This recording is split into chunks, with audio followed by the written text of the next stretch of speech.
em 2023, será completado o aniversário de 30 anos da segunda e última vitória de Ayrton Senna no GP do Brasil de Fórmula 1. Com pitadas épicas, a prova entrou para a história por consagrar o tricampeão mundial diante de sua torcida, ainda que o clima naquele fim de semana fosse de um total já ganhou por parte de Alain Prost, grande adversário de Senna nas pistas.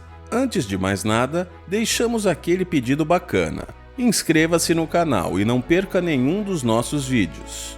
Estamos sempre trabalhando para trazer as memórias dos grandes momentos do automobilismo e também a repercussão dos temas mais atuais. Agradecemos pela preferência e voltamos ao relato. Prost deixa a modéstia de lado e se elogia, dizia uma das manchetes da Folha de São Paulo do dia 28 de março de 1993. Claro, afinal o francês havia registrado no sábado a pole position para o GP do Brasil com grande facilidade, ficando 1 segundo à frente do companheiro Damon Hill e nada menos do que 1 segundo e 8 décimos à frente daquele que viria a ser a grande estrela da corrida. Impressionado com ele mesmo, o professor era o grande favorito do evento. As expectativas depositadas sobre Ayrton Senna naquele fim de semana eram as mais baixas possíveis, refletidas pela própria cobertura da imprensa.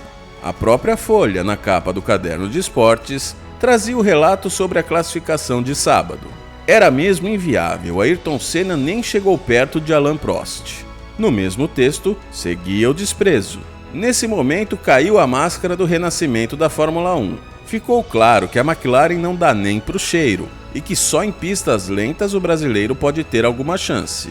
Não era o caso de Interlagos, um circuito de média para alta velocidade. Mas se havia alguém que era capaz de derrubar gigantes e quebrar a banca, o nome dele era Ayrton Senna, contando sim com um pouco de sorte, mas também fazendo valer o enorme talento que sempre teve, muito acima da média e quase sempre superior aos rivais. A largada foi ótima para Ayrton, que pulou logo à frente de Damon Hill. Mais atrás, Gerhard Berger da Ferrari e Michael Andretti, recém-chegado da Fórmula Indy e parceiro de Senna na McLaren, se envolveram num acidente feio logo na primeira curva, mas a corrida seguiu sem bandeira vermelha. E como era de se esperar, Ayrton foi sucumbindo ao melhor carro da Williams, sendo ultrapassado de volta por Hill na 11ª volta.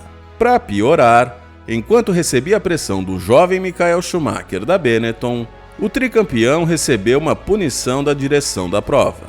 10 segundos parado nos boxes por desrespeitar bandeira amarela. De fato, parecia que aquele seria mais um passeio no parque da equipe de Frank Williams. Acontece que o circuito de Interlagos é o rei das grandes corridas, e um dos fatores é a imprevisibilidade climática. Em 1993 não foi diferente, com o tempo fechando e a chuva se aproximando. Com muito pouco a perder, Senna se antecipou aos demais e fez um pit stop para trocar os pneus, colocando compostos para o asfalto molhado. Golpe de mestre. Inexplicavelmente, a Williams demorou a chamar Prost para a troca, parando o Hill uma volta antes. Foi tempo suficiente para que a chuva se transformasse em dilúvio e ficasse impossível controlar o carro com pneus slick. Numa cena muito curiosa, a reta dos boxes se transformou em corredor polonês, com 3 incidentes seguidos. Colisão de Aguri Suzuki com a Footwork, escapada e rodada de Christian Fittipaldi e sua Minardi.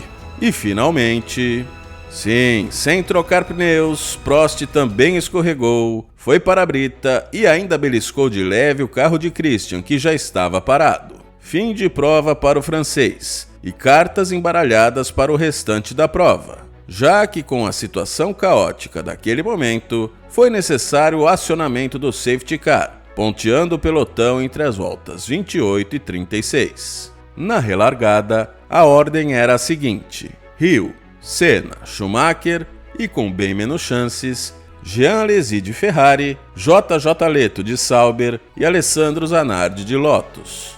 A pista estava molhada em vários pontos e secando rapidamente em outros, deixando os pilotos em dificuldades para entender o que era melhor naquele momento.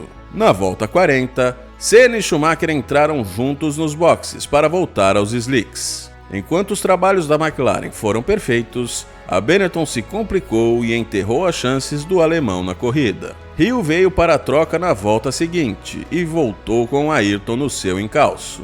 No Laranjinha, aconteceu uma das ultrapassagens mais famosas da história da Fórmula 1.